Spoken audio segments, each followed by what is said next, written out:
everyone, this is Jane Tika Beckers from BSEd English 1A, and today we're going to discuss three topics, which are the drug education, environmental education, and entrepreneur.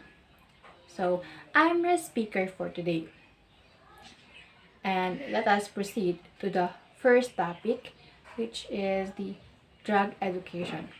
So first, we will going to define what is drugs.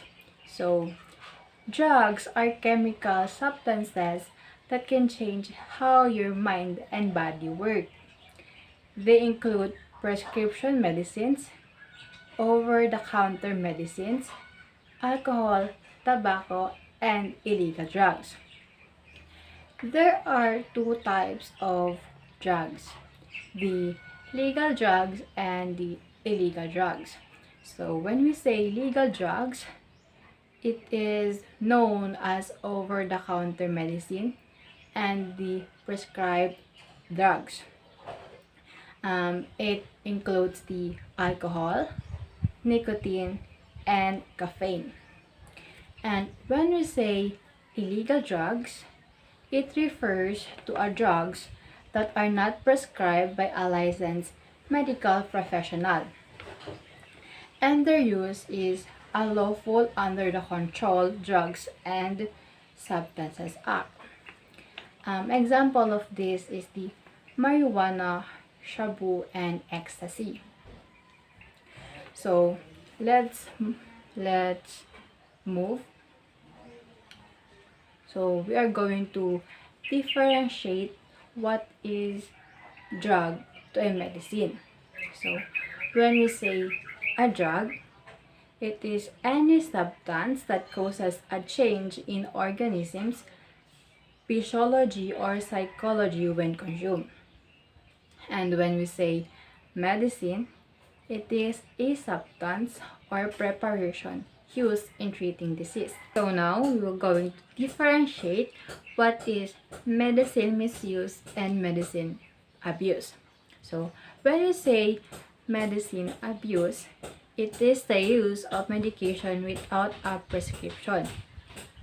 So for example, when a person takes a prescription drug to get a pleasant or euphoric feeling or to get high, especially at higher doses than prescribed.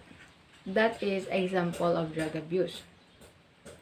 And when we say medicine abuse, misuse rather, it may involve not following medical instruction, but the person taking the drug is not looking to get high. So let's go now to the general health substance use, and it can categorize into two: the short term and the long term. When we say short term, it can be classified as change in moods, change in appetites, hallucination, and change in respiratory and heart rate. And when we say long term, it can be classified as heart or lung disease, cancer, mental illness, and hepatitis that can lead to a substance use disorder. There are reasons for drug abuse. The first reason is experimenting. It is uncommon for addiction to stem from a person being curious and experimenting with drugs or alcohol. Second, family history or genetics. If you have a family history of drug addiction, you may have a genetic predisposition to develop an addiction of alcohol or drugs. Number 3. Prescription drugs. There is a popular misconception that any medication prescribed by a doctor is safe.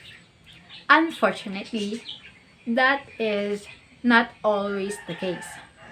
Doctors prescribe medication to elevate the symptoms of physical or mental health issues.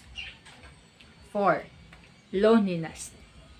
Addiction can start with an individual's feels lonely or isolated from the friends and family.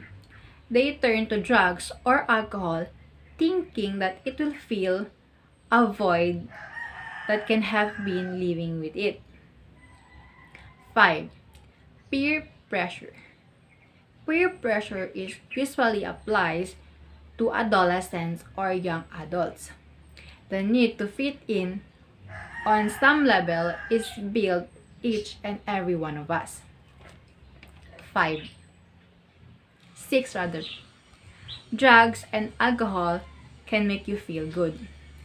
There is a popular quote in the Big Book of Alcoholics Anonymous that states, men and women think essentially because they like to they like the effect produced by alcohol. While this seems obvious, some people like the effect so much that they can able to stop. 7. Mental health disorder.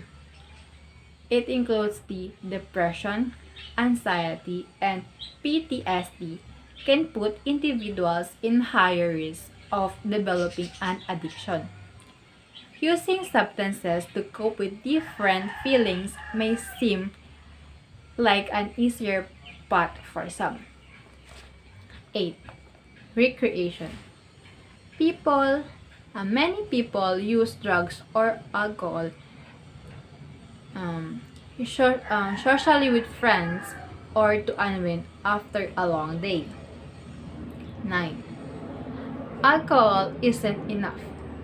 For some, alcohol stops doing the tricks. A few beers after or having drinks with friends at a local bar just doesn't have the same effect that is used to. Last, self-medicating. People struggling with any of multitude of ailments may turn to drugs or alcohol to ease their pain. Mental health disorders and chronic pain leave some seeking solution on their own. And and there is the effect for substance abuse. So, first, it may lead to a crime, unemployment, domestic abuse, homeless, and sometimes it can lead to a death for overdose.